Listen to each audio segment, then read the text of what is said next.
Hi everybody, Dr. Hagmeyer here, and I want to welcome you back to this series on how blood sugar affects your thyroid.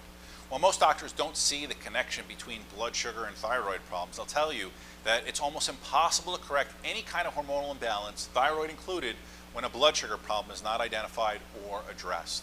Now, in the first video, I talked about the 7 main symptoms of a blood sugar problem. We talked about how these symptoms often go undetected, that these are symptoms that a vast majority of people have, and because they're so common, many people have become so accustomed to them, and so they dismiss them or they blame it on some other kind of health problem. In the first video, I talked about insulin resistance and hypoglycemia. We talked about reactive hypoglycemia. I talked about the 5 main ways that blood sugar cause low thyroid function or hypothyroidism. And finally, I talked about where you want to keep your blood sugar levels when you have thyroid disease. So in other words, those fasting blood sugar levels or 1 and 2 hours post meals, where you want to keep those numbers when you have thyroid disease. So if you haven't watched that video, I do recommend that you go back, you watch that, because that will lay the groundwork for what we're going to be talking about in this video. All right, unfortunately, I won't be able to cover those important topics in today's video, so please go back if you haven't already done so and watch that. Today's video, however, I want to talk to you about the 12 tips, or kind of like reminders, if you will, to start implementing today if you do have a blood sugar problem. Again, if you are insulin resistant, if you are in that pre-diabetic state, and of course, if you have thyroid disease. Now, if you're wondering if this information applies to those of you with Graves' disease or Hashimoto's disease, which again are those 2 kinds of autoimmune thyroid diseases, or if you have any of the 6 patterns of thyroid disease that don't show up on standard blood work, right? Perhaps you're working with a functional medicine doctor.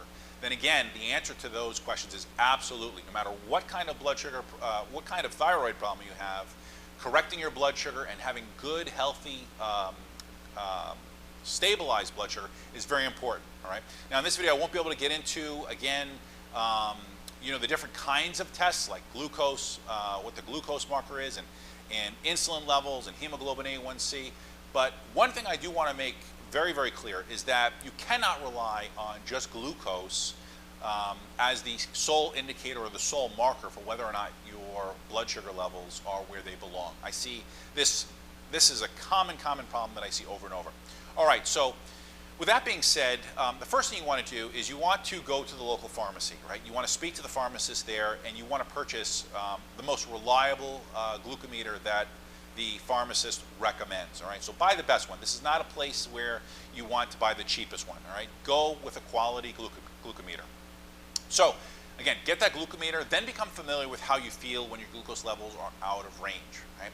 Next, what you want to do is you want to download the glycemic index. So I'll leave a link for what that glycemic index is and that handout that you can print up. Become familiar with the glycemic index. Right? These charts, while they're not perfect, they are a fantastic place to begin your understanding of how certain foods affect and influence your body's blood sugar levels. Right? Now, if you've never heard of the glycemic index, it's really a measure of how quickly a food containing 25 or 50 grams of carbohydrates, how it raises your blood glucose levels. Right? Some people call it the burn rate, how quickly we burn the fuel from the foods we consume. Carbohydrates, obviously, they have a very quick burn rate. They convert very quickly in our bodies, which cause a rapid spike and a high spike in our body's blood sugar levels. And then, of course, after eating all those carbohydrates, we become hungry again, usually within an hour or 2, and we also feel tired and fatigued and run down. Right?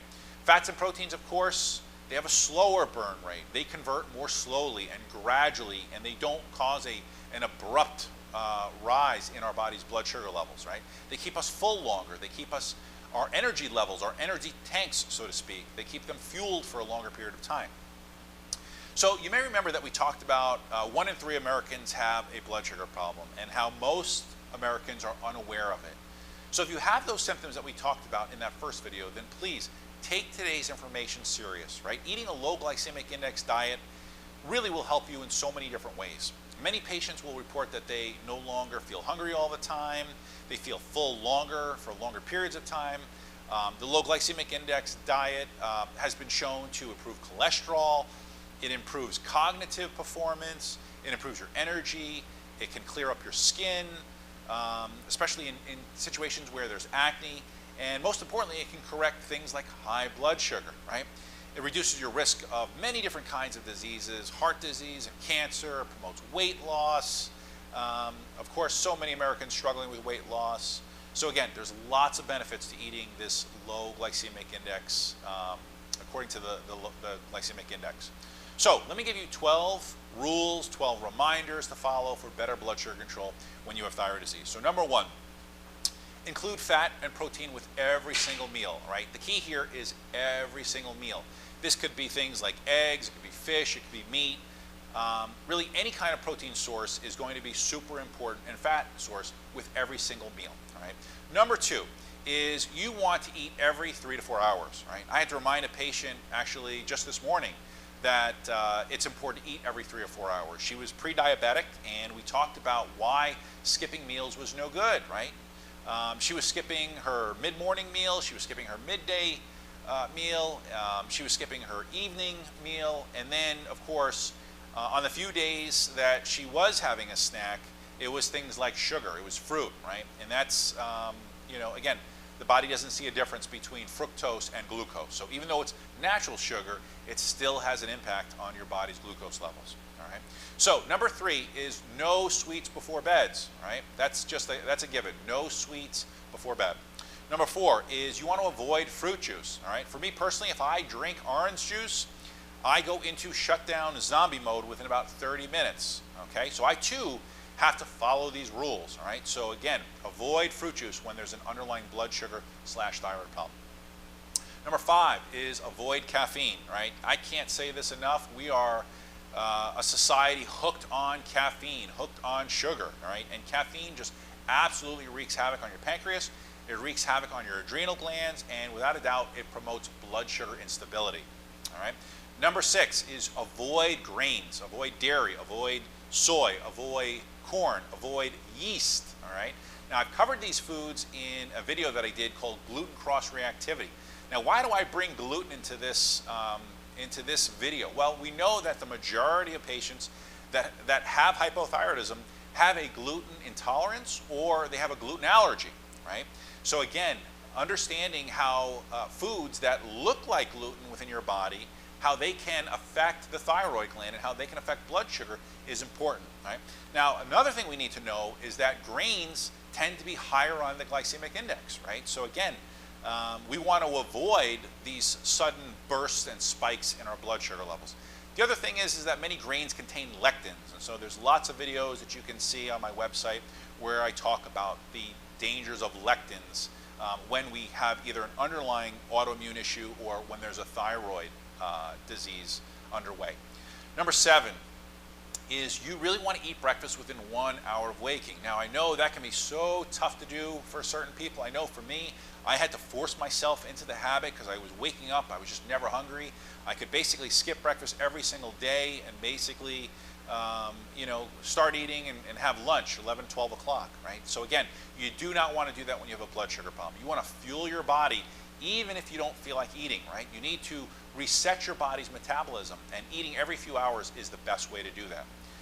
Number eight, when it comes to snacks, remember to eat foods that are rich in protein and fat every 2 to 3 hours. So again, this is again, in addition to your breakfast, lunch, and dinner, you want to have those 3 snacks between breakfast and lunch, between lunch and dinner, and then again, just a few hours before you go to bed. Number 9, no fasting, right? Don't skip meals, again, ever. This is one of the worst things you can do. Now, I know there's a lot of talk about intermittent fasting and the ketogenic diet when a person has thyroid disease. But again, if we keep in mind that the majority of people with thyroid problems also have blood sugar problems, this is not the time or place to start doing that. Okay, so again, I know that there's a lot of functional medicine doctors out there that are recommending these diets. And again, while they may work for some people, from the research that I have done, I just don't believe that they can be good for the diversity of the gut and the microbiome and the microflora. And again, you may remember that this is just a very important area. This is really a super important area for those of you with autoimmune diseases and thyroid disease, right? Maybe new research down the road will change this, but the research that's available and you know, that we've read up to this point in time shows it's not a good idea, all right? So again, I rather exercise caution on this. So what else can we do to help our blood sugar levels? Well, number 10, I would say, is cut out foods with a glycemic index above 55. Now you're going to look at those foods above 55, and you're going to see that there's a lot of healthy foods that do have higher contents of sugar. Again, if you are dealing with a blood sugar problem, avoid those foods higher than a 55. And after maybe 2 months or 3 months, as you start seeing improvements in your numbers and perhaps your hemoglobin A1C, maybe your insulin levels, maybe your C-peptide, maybe then you can slowly start bringing these foods back. But I really, really want to exercise the importance of getting your blood sugar under control, right? Number 11, right? Never skip breakfast, right? It's easy to do, but don't do it. It's, again, the most important meal of the day. And number 12, always combine carbohydrates with fat or protein, okay? Never exceed a 2-to-1 ratio of carbs to protein. So again, when you look at your plate should be, the majority of your plate should be a good balance of carbohydrates, proteins, and fats. And again, if there's a blood sugar problem, more on the protein, fat side than the carbohydrates, right? So, just a few closing thoughts for you guys is number 1, a couple reminders again, get a glucometer. 2, download the glycemic index handout. Number 3, check your fasting blood sugar levels when you wake up first thing in the morning. And then for a period of about 7 to 10 days, you want to journal what your readings are 1 and 2 hours post-meal, all right? The next thing you want to do is whatever meal you choose to journal, stay with it. Again, so if you've been journaling what your lunch glucose levels are at 1 and 2 hours post-lunch, stick with that for about 7 to 10 days, all right? Also journal how you feel.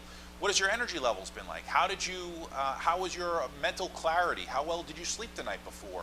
How's your focus? How's your attention? How's your energy? Again, all things really, really, I think, pertaining to your blood sugar. Number 5, remember if you experience brain fog or irritability and you feel sleepy or you crave sugar after a meal, chances are you just ate too many carbohydrates, right? Even if they were good carbohydrates, your system may be so dysfunctional and dysregulated at this point in time that you're just going to have to work a little bit harder at getting those blood sugar levels under control, okay? Number 6, lastly, many of my patients will notice changes in 4 to 8 weeks, all right? So give it some time, right? Implement these tips, be consistent with these tips, and of course, you should start to see changes in a relatively short period of time. If you need any help with diet, I can pair you up with one of our functional nutritionists.